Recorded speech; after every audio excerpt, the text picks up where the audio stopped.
أعوذ بالله من الشيطان الرجيم بسم الله الرحمن الرحيم اللهم صل وسلم على سيدنا محمد وعلى آله وصحبه أجمعين اللهم علمنا ما ينفعنا وانفعنا بما علمتنا إنك أنت العليم الحكيم والحمد لله رب العالمين. Kita membahas tentang pentingnya orang tua untuk mendoakan anaknya dengan membacakan Fatihah yang dihadiahkan kepada putranya. Kalau hadis keutamaan Fatihah ini sudah banyak, nanti kita singgung sebentar aja. Jadi sudah menjadi hal yang sangat populer kiai-kiai di Indonesia. Hampir semuanya, kalau kita tidak mengatakan semuanya, hampir semuanya itu kiai-kiai selalu berwasiat untuk membacakan Fatihah kepada orang tuanya, kepada anaknya. Begitu juga anak juga bacakan Fatihah kepada orang tuanya. Ini sudah hampir mutawatir di Indonesia. Ini hampir semua kiai begitu. Kalau ada ya, kalau nggak ada ya ini ya mungkin bukan, artinya di luar kendali kita. Yang jelas yang saya tahu hampir semua kiai di Indonesia ini berwasiat turun temurun untuk bagi seorang orang tua untuk mendoakan anaknya dengan Fatihah. Tidak cukup mendoakan ya Allah semoga anak saya soleh, tidak cukup. Ya setidaknya minimal habis sholat sekali. Kalau punya anak 5 ya satu-satu, jangan semua anak saya tapi satu-satu. Anak saya namanya ini satu Fatihah, saya namanya satu Fatihah. Begitu juga sebagai anak, bacakan Fatihah kepada orang tua. Kalau anak membaca Fatihah kepada orang tua itu sudah hampir juga mutawatir sama. Jadi anak juga membaca Fatihah kepada orang tua. Ini juga sama, hampir mutawatir dalam makna dari kiai-kiai gitu ya. Dari kiai sampai kiai sampai Indonesia, konteks Indonesia. Bahkan kalau dalam hadisnya riwayat itu ada banyak. Barang siapa yang memutus doa kepada orang tuanya sama dengan dia memutus rezekinya. Jadi kalau kamu kepingin terputus rezekinya, jangan pernah putus doa kepada orang tua. Nah, kalimat tidak putus kepada orang tua ini kan umum. Jadi seakan-akan anak itu ketika nyelamati sebulan sekali atau pas giliran tahlil dapat giliran tahlilan itu sudah mengatakan itu benar orang tua. Itu menurut saya ya bisa aja, tapi sebaiknya itu habis sholat sekali minimal.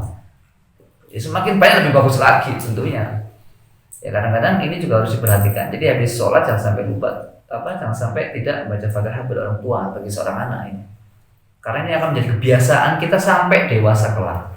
Dan itu nanti akan diturun oleh anak kita. Adapun orang tua mendoakan kepada anaknya, itu apalagi bagaimana anak ini bisa menjadi baik tanpa ada dorongan doa dari orang tua. Sudah, buktikan saja. Kita sekarang mahasiswa, kita juga kaum intelektual akademis ya. Kita tidak mau dogma, kita tidak mau doktrin ya. Sudah, buktikan saja. Ikuti parenting. Ikuti metode-metode mendidik anak dengan baik. Bacakan ratusan jilid buku penelitian disertasi. Jika orang tua tidak mendorongnya dengan doa, dipastikan anak juga sulit dikendalikan. Jelas. Buktikan saja.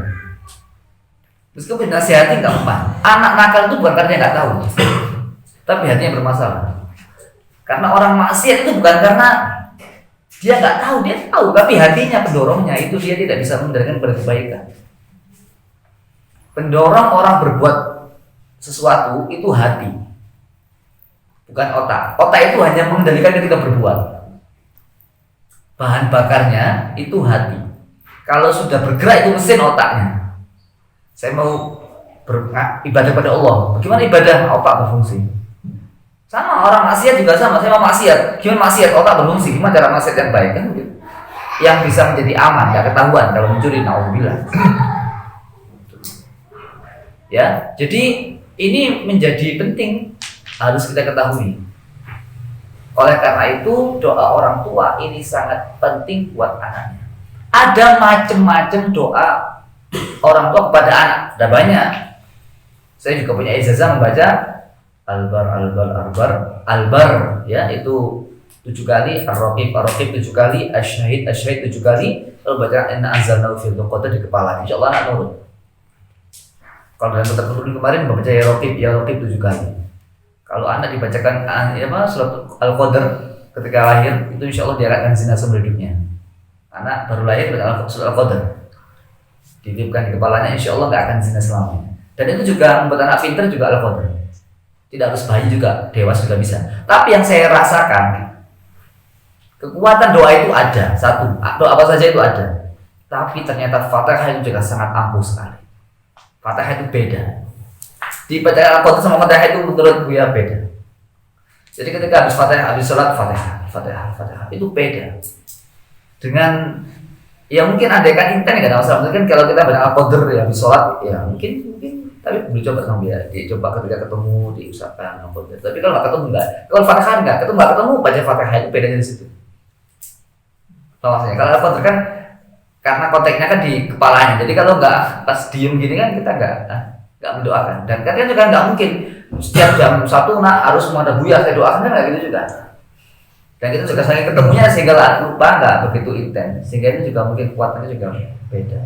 Tapi kalau habis Fatihah habis sholat itu sangat penting sekali dan itu minimal. Kalau sibuk gimana ya? Kalau sibuk misalkan pagi 3, sore 2 misalkan. Pokoknya minimal kalau sibuk sekali satu hari satu anak 5 kali Fatihah. Ini batas minimal. Gusmi sudah dahulunya kalau kita sekarang zaman digital ya. Saya tidak mendengar langsung dari beliau itu banyak postingan. Sudah tidak zamannya lagi menasihati dengan kata-kata.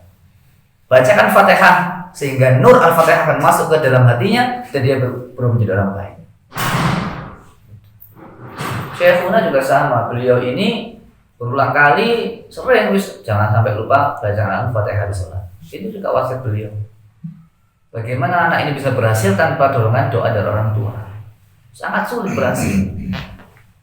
Saya pernah mendengar salah seorang kiai di Indonesia, beliau ceramah. Hampir tidak ada seorang wali Allah itu naik kepada Allah tanpa ada dorongan dari orang tua. Ini kaulnya beliau ya. Urusan bertidaknya ya nanti bicara masing-masing hanya menguatkan komunikasi. Memang ada orang yang orang tuanya tidak Islam jadi baik ya ada seperti Syarifuddin Khalifah ya di Afrika itu beliau dari lahir bayi sudah bisa sampai sekarang sudah masih hidup sekarang hafal Quran sudah bayi sudah bisa ngomong.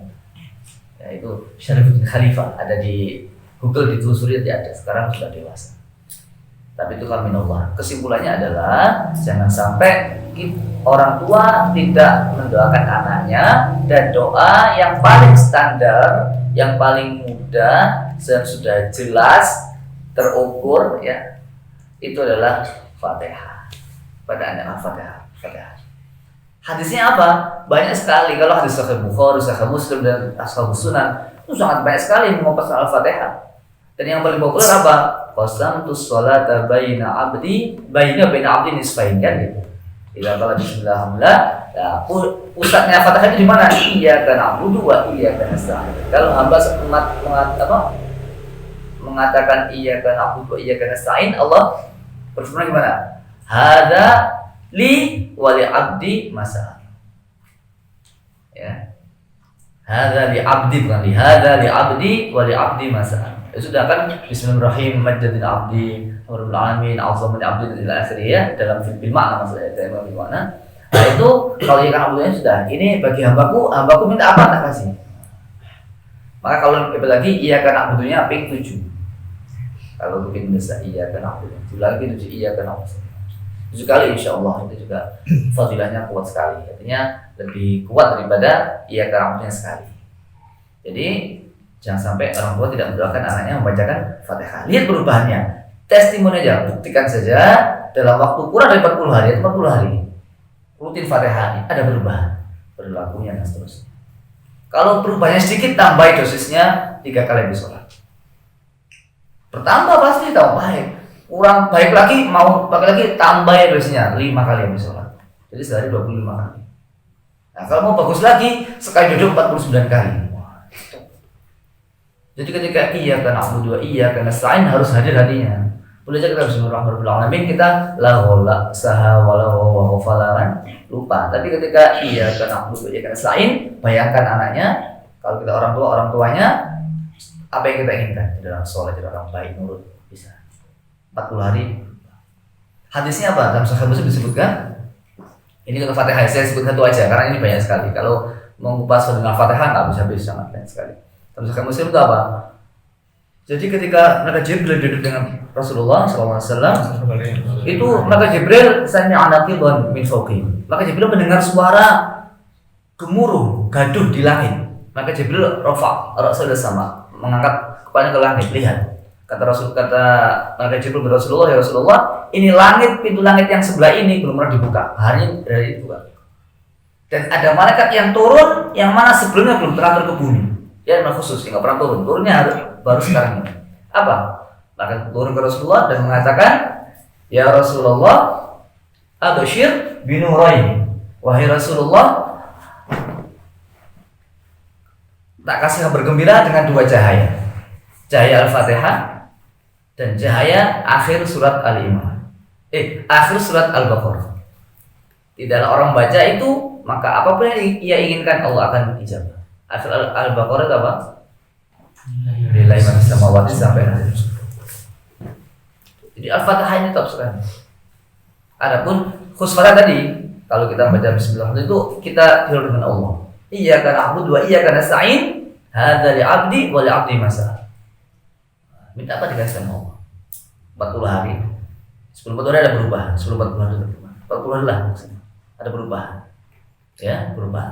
Dan Fatihah ini menurut saya Allah ya, bukan ya Allah bisa tentu. Pengalaman saya dan orang-orang yang saya tahu, Fatihah ini cara paling ampuh untuk menuju hati orang. Jadi kalau kamu ketemu sama orang mau gimana, mau apa, Fatihah ini. Saya udah cerita, saya ulang lagi. Tetangga kita itu ada tetangga ini sebelah rumahnya sebelahan, berdepan. Satunya nggak nyapa ke rumah Buya kan, udah bacaan Fatihah 3 sekali. Saya bilang 3 kali sekali lupa saya. Kalau dalam sebulan dia masih nggak nyapa, saya suruh ke rumah lagi. Alhamdulillah sebelum sebulan dia sudah nyapa tetangganya. Tapi saya syarat, tapi syaratnya kamu sampean nggak boleh nggak boleh rasa mantel, dendam, kepentingan pribadi nggak boleh, hanya karena Allah.